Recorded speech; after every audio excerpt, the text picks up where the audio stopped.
Hello friends, ప్రపంచంలోనే leading metal injection moulding కంపెనీస్లో ఒకటైన ఇండో ఎంఐఎం లిమిటెడ్ ఇప్పుడు ఐపీఓతో స్టాక్ మార్కెట్లో మన ముందుకు వస్తుందండి.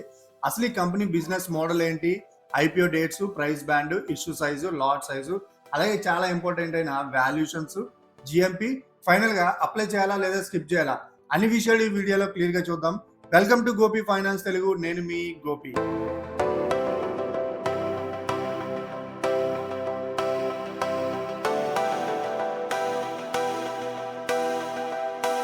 ముందుగా చిన్న డిస్క్లైమర్ అండి, ఈ video education and information purpose మాత్రమే. అప్లై చేయమని లేదా స్కిప్ చేయమని అడ్వైజరీ అయితే కాదు. ఫస్ట్ ఆఫ్ ఆల్ ఈ ఐపీఓ మెయిన్ డీటెయిల్స్ మనం చెక్ చేసుకున్నట్లయితే ఈ ఐపీఓ మనకి జూలై 23rd థర్స్డే ఓపెన్ అయ్యి జూలై 27th మండే క్లోజ్ అవుతుందండి. అలాట్మెంట్ డేట్ మనకి 28th జూలై ఎక్స్పెక్టెడ్గా ఇచ్చారు. ఎస్, మనం అదే ఎక్స్పెక్ట్ చేయొచ్చు. అలాగే ఇది జూలై 30th మనకి లిస్టింగ్ అయితే అవుతుంది. ఇది బోత్ బిఎస్సి అండ్ ఎన్ఎస్సి రెండింటిలో కూడా లిస్ట్ అవడానికి జరుగుతుంది అనమాట. ఇక price band, lot size, issue size చూస్తే మనకి ఐపీఓ ప్రైస్ బ్యాండ్ 461 రూపీస్ నుంచి 485 అప్పర్ బ్యాండ్గా ఇచ్చారండి. ఒక లాట్లో 30 షేర్స్ అయితే ఉంటున్నాయి. ఐపీఓ మొత్తం size, issue size 3,812.11 crores of rupees అనమాట. ఇందులో ఓవరాల్గా 500 crores of rupees fresh issue గాను, remaining 3,312.11 crores of rupees offer for sale OFS గాను ఇచ్చారనమాట. అంటే ఓఎఫ్ఎస్ పోర్షన్ అయితే కొంచెం ఎక్కువగానే ఉంది. ఇక రిజర్వేషన్ కోటా చూసుకుంటే అన్ని ఐపీఓలాగే ఈ ఐపీఓ కూడా 50% క్యూఐబికి, ఎన్ఐఐ ఆర్ హెచ్ఎన్ఐ ఇన్వెస్టర్స్కి 15%, అలాగే మళ్ళాంటి రిటైలర్స్ అందరికీ కూడా 35% అయితే ఇవ్వడం జరిగింది. అంటే కాంపిటీషన్ మోడరేట్గా ఉండే ఛాన్సెస్ అయితే ఉన్నాయన్నమాట. ఇక ఈ కంపెనీ బిజినెస్ మోడల్ చూసుకుంటే ఇండో ఎంఐఎం ఒక global precision engineering and manufacturing company అండి. Company mainly metal injecting moulding అంటే ఎంఐఎం టెక్నాలజీని ఉపయోగించి చిన్నవైన కాంప్లెక్స్ డిజైన్ కలిగిన మెటల్ కాంపోనెంట్స్ అయితే ఇది మ్యానుఫ్యాక్చర్ చేస్తుంది అనమాట. సింపుల్గా చెప్పాలంటే ప్లాస్టిక్ ఇంజెక్షన్ మౌల్డింగ్ లాగా కంప్లీట్ షేప్స్ని తయారు చేస్తారు. అలాగే కానీ ప్లాస్టిక్ బదులుగా ఇక్కడ పౌడర్ యూజ్ చేస్తారు అన్నమాట. తర్వాత వాటిని హీట్ ట్రీట్మెంట్ ద్వారా స్ట్రాంగ్ మెటల్ కాంపోనెంట్గా కన్వర్ట్ చేస్తారు. ఈ కంపెనీ ఎండ్ టు ఎండ్ సర్వీసెస్ని కూడా అందిస్తుందండి. అందులో product design, mould and tooling development, precision manufacturing, surface finishing, heat treatment, assembly. So Indo MIM తయారు చేసే కాంపోనెంట్స్ను automotive, consumer electronics, medical devices, defence, aerospace, industrial equipment లాంటి సెక్టర్స్లో అయితే యూజ్ చేస్తారండి. కంపెనీకి ఇండియాతో పాటు యునైటెడ్ స్టేట్స్, యునైటెడ్ కింగ్డమ్, మెక్సికోలో మ్యానుఫ్యాక్చరింగ్ ఆపరేషన్స్ అయితే ఉన్నాయి. ఫైనాన్షియల్ ఇయర్ 2026లో రెవెన్యూ సుమారు 77% ఇంటర్నేషనల్ మార్కెట్ నుంచే మనకి వచ్చిందనమాట.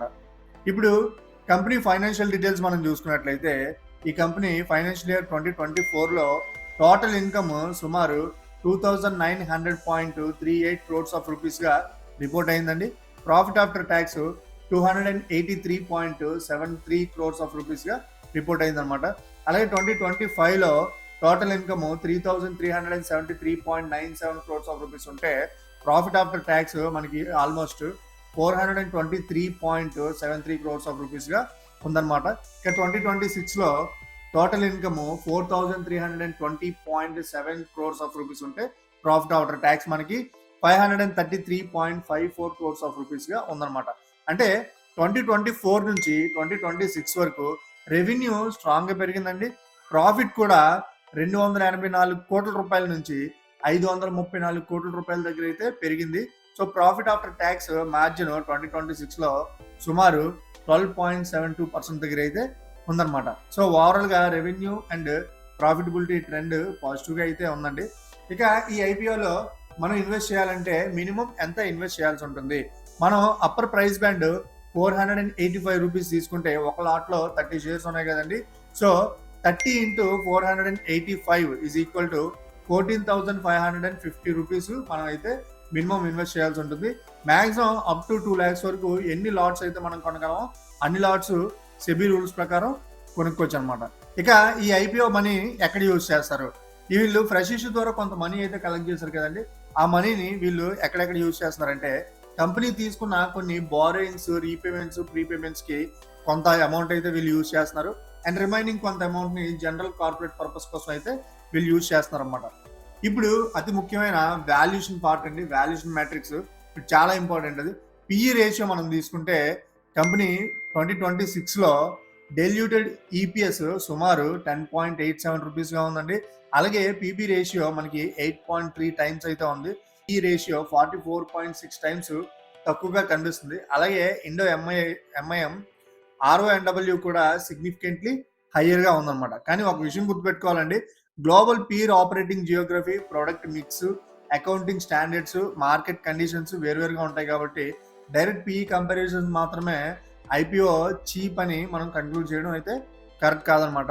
ఇప్పుడు అందరికీ ఫేవరెట్ టాపిక్ అయినటువంటి జిఎంపీ అండి. ప్రజెంట్ వీడియో రికార్డ్ చేస్తున్న టైంకి జూలై 20 నాటికి డిఫరెంట్ ట్రాకర్స్ నుంచి మనం చెక్ చేసుకున్నట్లయితే ఈ ఐపీఓ జిఎంపీ ప్రస్తుతానికి 195 రూపీస్ నుంచి 215 రూపీస్ రేంజ్లో అయితే మనకి ఉందన్నమాట. సో మనందరికీ తెలిసినట్టే జిఎంపీ అనేది అఫీషియల్ డేటా కాదు, మార్కెట్ సెంటిమెంట్ బట్టి అది ఎప్పుడైనా చేంజ్ అవుతూ ఉండొచ్చు. సో ఎండింగ్ వరకు మనం చూసి మాత్రమే జిఎంపీ మీద డెసిషన్ అయితే తీసుకోవాల్సి ఉంటుంది అనమాట.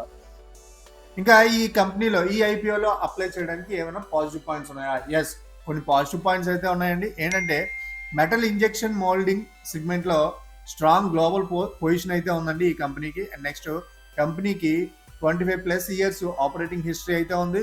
Revenue and profit consistent growth అయితే చూపిస్తున్నాయండి. అండ్ 2026లో రిటర్న్ ఆన్ ఈక్విటీ సుమారు 21.26%గా ఉంది. Automotive, medical, consumer, defence, aerospace వంటి మల్టిపుల్ సెక్టర్స్లో కస్టమర్స్ అయితే ఈ కంపెనీకి ఉన్నారు. అలాగే ఇంటర్నేషనల్ రెవెన్యూ బేస్ అయితే చాలా స్ట్రాంగ్గా ఉంది. ఫ్రెష్ ఇష్యూ ప్రొసీడ్స్లో కొంత భాగం డెట్ రీపేమెంట్స్ యూజ్ చేస్తున్నారు కాబట్టి సో ఫర్దర్గా ఇంట్రెస్ట్ రేట్లు అయితే తగ్గే ఛాన్సెస్ వీళ్ళకి ఉన్నాయన్నమాట. ఇక ఈ ఐపీఓలో అప్లై చేయకపోవడానికి ఏమైనా రిస్క్ ఫ్యాక్టర్స్ ఉన్నాయా? ఎస్, కొన్ని రిస్క్ ఫ్యాక్టర్స్ కూడా ఉన్నాయండి. ఇందులో మెయిన్ రిస్క్ ఫ్యాక్టర్ ఏంటంటే ఐపీఓలో దాదాపు 3,312 కోట్ల రూపాయలు ఓఎఫ్ఎస్కి యూజ్ చేస్తున్నారండి. అంటే చాలా పెద్ద పోర్షన్ అనమాట ఇది. వీళ్ళు కలెక్ట్ చేసిన ఓవరాల్ అమౌంట్లో చాలా ఎక్కువ భాగం ఓఎఫ్ఎస్కి వెళ్ళిపోతుంది. అది మనం ఒక నెగిటివ్ పాయింట్గా గుర్తుపెట్టుకోవాల్సి ఉందన్నమాట. And fresh issue only 500 crores మాత్రమే ఉంది.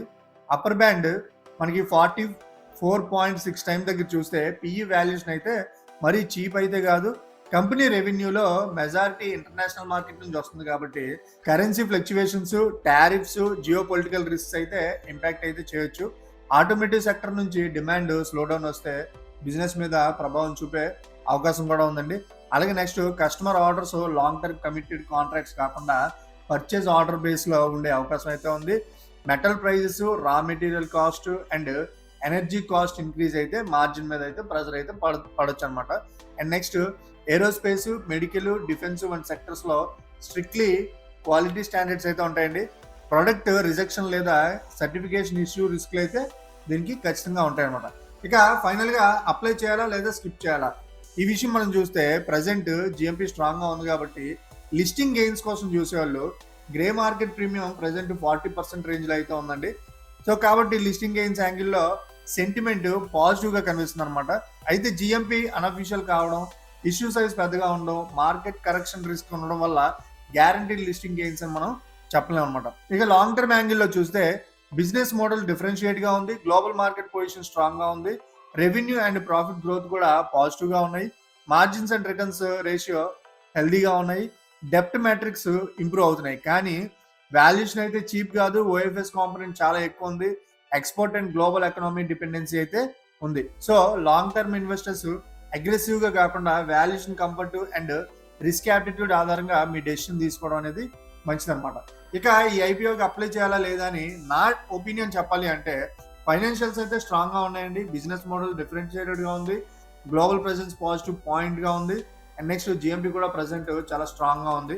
కానీ వాల్యుయేషన్ ప్రీమియం రేంజ్లో ఉంది అండ్ ఇష్యూలో ఓఎఫ్ఎస్ పోర్షన్ కూడా ఎక్కువ ఉందన్నమాట. అందుకే లిస్టింగ్ గెయిన్స్ కోసం రిస్క్ అర్థం చేసుకొని కన్సిడర్ చేయొచ్చు. లాంగ్ టర్మ్ కోసం మాత్రం లిస్టింగ్ తర్వాత price stability, quarterly performance and వాల్యుయేషన్స్ని అబ్జర్వ్ చేసి డెసిషన్ తీసుకోవడం అయితే సేఫ్ అప్రోచ్ కావచ్చు అనమాట. సో మీ రిస్క్ యాప్టిట్యూడ్ బట్టి ఈ ఐపీఓలో అప్లై చేయాలా లేదా అని ఒక స్మార్ట్ డిసిషన్ అయితే తీసుకోండి. ఇందుకు మీరు అప్లై చేస్తున్నారో లేదో సరదాగా మనతో కామెంట్లో పంచుకోండి.